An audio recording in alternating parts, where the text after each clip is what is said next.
बिस्मिल्लाहिर्रहमानिर्रहीम। पाकिस्तान और दुनिया भर में तमाम देखने सुनने वालों को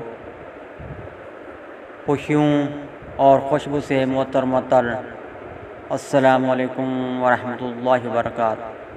सामीने मुअज़्ज़म, आप देख रहे हैं खुशबू से मुअत्तर अपना चैनल खुशबू पीके। सामीन, मैं आज अपने नए तजज़िये के साथ हाज़िर खिदमत हूँ।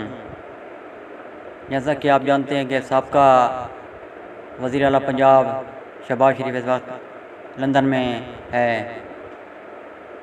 मैं आपको गाइड दे दूँ कि वो इस वक्त लंदन में अपने भतीजों को इस बात पर आमादा करने की कोशिश में लगा हुआ है कि जो कौमी ख़जाने से रकम लूटी गई है, करप्शन की गई है, वो रकम कौमी ख़जाने में वापस दे दी जाए ताकि आपके वालिद की और मेरी जान छूट जाए मुकदमात से और हम दोनों आज़ादाना कहीं आ जा सकें। ये आपके लिए भी आसानी होगी। उसने अपने भतीजों को कहा, लेकिन मेरे मुताबिक उसके भतीजे फ़िलहाल सोचो विचार में हैं कि हम कौमी ख़जाने में रकम जमा कराएं या ना कराएं।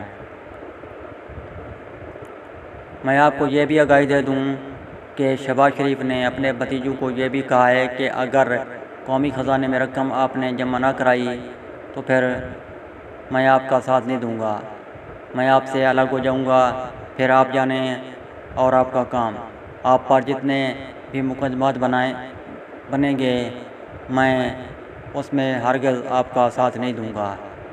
आपने देखा होगा कि नवाज़ शरीफ जो है ना, वो अपने भाई से नाला है, इस बात पर नाराज़ है कि वो भरपूर एहतजाज नहीं करता है मेरे हक़ में, ना ही कोई बड़ी रैली निकालता है। यही वजह है कि वो अब सोचो विचार में है, नवाज़ शरीफ भी, कि क्या किया जाए, और उसका भाई शहबाज शरीफ भी इस सोचो विचार में है। अगर मुझे लगता है कि अगर इन दो भाइयों ने अपनी लूटी हुई रकम जमा ना कराई तो शहबाज शरीफ अपनी कोई अलग राह लेगा।